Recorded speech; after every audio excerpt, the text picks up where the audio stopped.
Terima kasih kepada Terence dan juga Zaleha dan juga dalam perbincangan yang menarik tentang berita palsu bersama dengan Timbalan Menteri Komunikasi dan Multimedia iaitu Yang Berhormat Dato' Zahidi Zainul Abidin yang membicarakan tentang berita-berita palsu, dan ini adalah kementerian yang penting bagi menangani segala penyebaran berita palsu dengan penubuhannya Pasukan Respon Pantas KKMM sendiri. Tahniah buat Dato' dan juga Kementerian KKMM.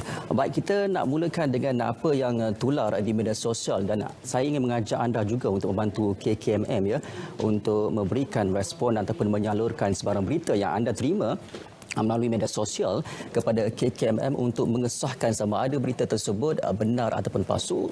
Seperti biasa, anda boleh salurkan berita tersebut ke portal sebenarnya.my. Isikan nama penuh, nombor telefon, alamat email, subjek, maklumat dan juga pastikan anda nyatakan di mana sumber anda dapat berita tersebut, WhatsApp, WeChat, Facebook, Twitter, Telegram, blog dan sebagainya, dan terus akan dapat respon pantas daripada pihak KKMM.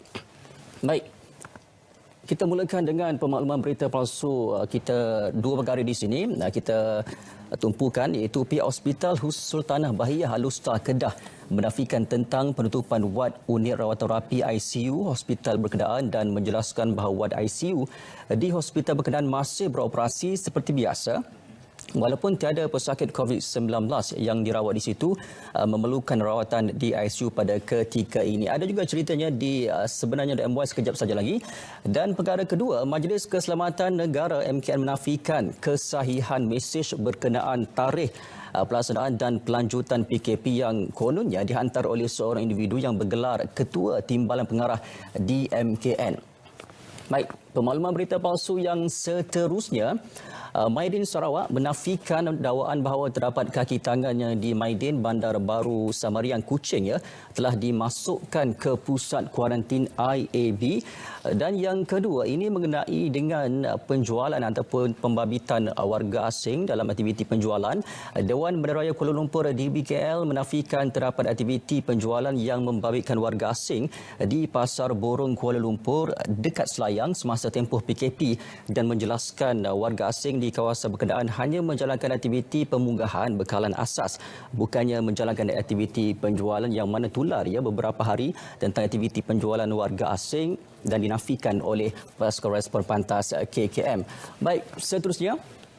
Ini adalah hasil daripada sidang media Perintah Kawalan Pergerakan mengenai operasi penguatkuasaan semalam 20 April merumuskan bahawa sekatan jalan raya di seluruh Malaysia telah dilaksanakan sebanyak 820, pemeriksaan kenderaan 369,106, pemeriksaan mengejut 42,482, manakala pemeriksaan premis melibatkan 6,856, dan individu ditahan ingkar PKP mencatatkan jumlah 1,174. Direman 1,012, dijamin pula 160, dan menjadikan jumlah kumulatif ingkar PKP di Malaysia setakat ini sebanyak 15,924. Dan mengenai berita palsu pula, sebanyak 161 kes telah pun dalam siasatan, 24 telah pun didakwa dan 13 mengaku bersalah. Baik, kita kena ambil maklum tentang angka-angka ni,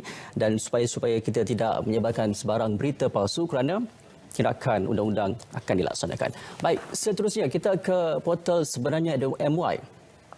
Ini mengenai tiada petugas wilayah sahabat FGV positif COVID-19. FGV Holdings Berhad merujuk kepada kenyataan media bertarikh 18 April yang dikeluarkan oleh Ketua Polis Daerah Lahad Datu bahawa Polis Jururawat Malaysia PDRM meningkatkan penguatkuasaan Perintah Kawalan Pergerakan PKP di wilayah sahabat berikutan kes COVID-19 positif di kawasan itu. Dan FGV juga mengesahkan bahawa tiada petugasnya di wilayah sahabat Lahad Datu positif COVID-19, dan juga menegaskan bahawa keselamatan, kesihatan dan kesejahteraan para petugas adalah perkara yang paling utama. Baik, seterusnya ini mengenai dakwaan kononnya ICU COVID-19 Hospital Sultanah Bahiyah ditutup adalah palsu, yang mana saya pun telah maklumkan dalam pemakluman berita di awal tadi. Inilah gambar yang tular dengan kenyataannya penutupan ICU COVID Hospital Sultanah Bahiyah HSB Al-Usta.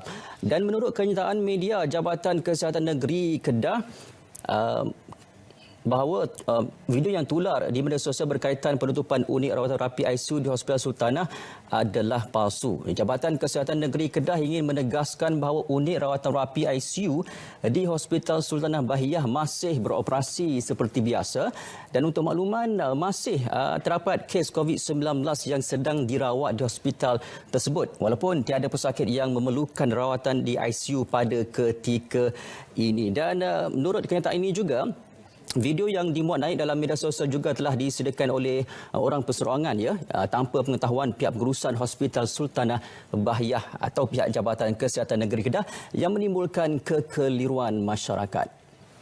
Baik, seterusnya ini mengenai kemalangan kipas siling membabitkan pembantu perawatan kesihatan klinik pergigian Tuta adalah insiden tahun 2019. Seperti biasalah, ada juga berita-berita yang diwawarkan kembali ataupun ditularkan kembali. Ini gambarnya.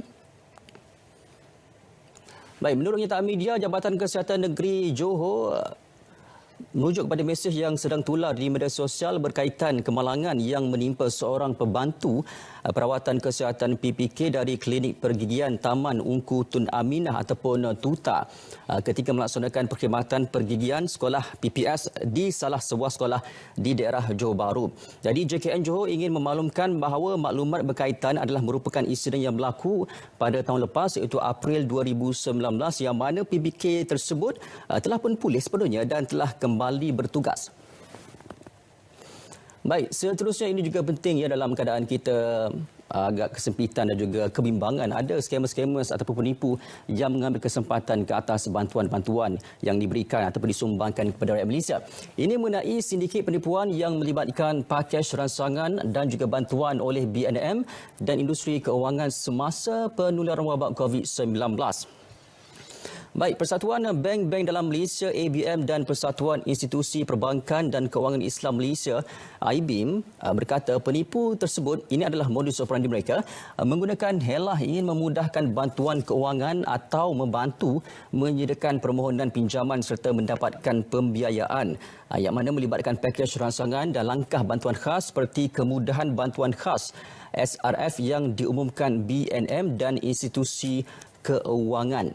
Dan pihaknya menegaskan bahawa institusi keuangan atau bank tidak melantik mana-mana orang ketiga, orang tengah ataupun ejen-ejen untuk membantu anda proses membuat pembiayaan, permohonan pembiayaan dan juga pinjaman dengan institusi keuangan. Dan bagi usahawan PKS juga, SME Bank mewujudkan satu platform dalam talian untuk anda membuat permohonan pembiayaan di imsme.com.my di mana SME membantu anda untuk memadankan permohonan anda dengan bank-bank yang tertentu yang layak dengan permohonan pembiayaan anda.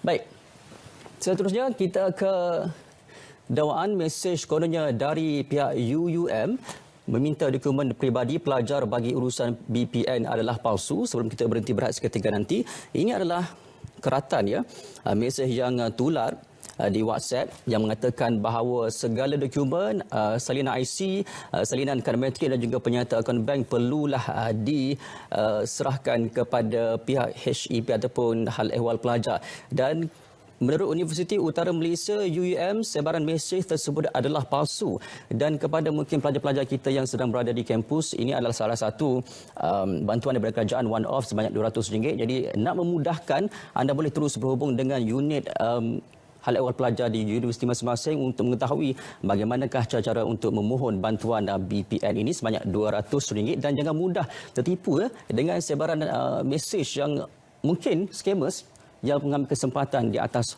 sumbangan yang akan diberikan kepada anda. Baik, saya daripada saluran berita RTM, anda boleh saksikan juga di TV1 dan dalam talian di myclick.rtm.gov.my. Baik, kita mulakan dan teruskan dengan hebahan aktiviti seterusnya. Ini hebahan daripada Twitter KKM Putrajaya mengenai pelancaran aplikasi My Sejahtera. KKM dengan kerjasama Official Mosti dan MKN menghasilkan aplikasi My Sejahtera dan ia pun telah selamat dilancarkan oleh Menteri Kesihatan Datuk Seri Dr. Adham Baba dan juga Menteri Mosti iaitu Khadijah Mulini sendiri dan KPMKN Muhammad Rabin Pasir Petang semalam ya, dan ini merupakan aplikasi yang mana memudahkan orang ramai untuk membuat pengawasan penularan COVID-19 yang mana saya tunjukkan di sini. Ini adalah aktiviti-aktiviti ataupun carian yang anda boleh dapat di aplikasi MySejahtera, di mana anda boleh memeriksa kawasan di mana pesakit positif COVID-19 pernah pergi ataupun pernah lawat kawasan tersebut, dan anda boleh mengelak diri anda untuk berkunjung ke kawasan tersebut. Dan juga ada COVID-19 hotline number, virtual health anniversary yang memudahkan anda untuk menjejaki ataupun memeriksa status kesihatan anda. Baik, seterusnya. Ini dia apa yang perlu anda ambil tahu tentang mengapa perlunya kita kena duduk di rumah, iaitu kita hendak dalam usaha putuskan rantaian COVID-19. Dan kalau kita melihat kepada statistik terkini COVID-19 2-3 hari ini berada di bawah paras 100 kes baru positif COVID-19, dan semalam 36 kes, dan ini melihatkan bahawa usaha yang kita laksanakan sekarang ini sedang berjalan dan juga berada di landasan yang betul, dan kita harus memberi fokus kepada mematuhi perintah kawalan pergerakan sehingga kita menang dalam perjuangan ini. Baik, seterusnya. Ini dia mengenai tarikh penting yang perlu kita ambil maklum juga. Peperiksaan Sekolah Malaysia 2020 UPKK, UPSR, UPSR dan juga PT3 dibatalkan, dan SPM, SVM, STAM ditangguhkan ke suku pertama tahun 2021, sementara STPM semester 2 ditangguhkan ke Ogos 2020 dan STPM semester 3 pula ditangguhkan ke suku pertama tahun 2021. Baik, ini pula mengenai ATM, operasi mesin teleautomatik ataupun ATM yang mana dihadkan bagi membantu proses membendung penularan wabak COVID-19 ini 8 pagi hingga 8 malam sahaja ia beroperasi. Baik, seterusnya.